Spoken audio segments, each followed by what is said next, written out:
ایک ایسا تیل اگر اس کو سست ذکر پر مل لیا جائے تو ذکر میں سختی اور تندی سے مرد قابل جمع ہو جائے گا، یعنی مرد کا عضو تناسل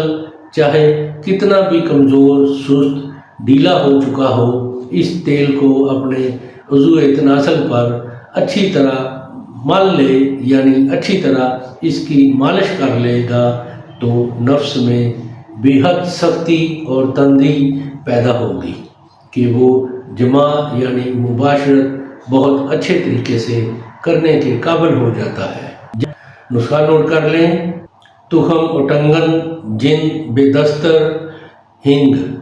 یہ تینوں چیزیں ساتھ ساتھ ماشا لے لیں۔ لبان ذکر بھی ساتھ ماشا لے لیں۔ لبان ذکر کو روغن خیری یعنی روغن تودری اور روغن چنبیلی اور روغن نرگس، یہ تینوں روغن ساتھ ساتھ ماشا لے کر اس میں ڈال دیں، یعنی لبان ذکر سات ماشا کو ان تینوں روغنوں میں ملا کر ڈال دیں اور باقی تینوں ادویات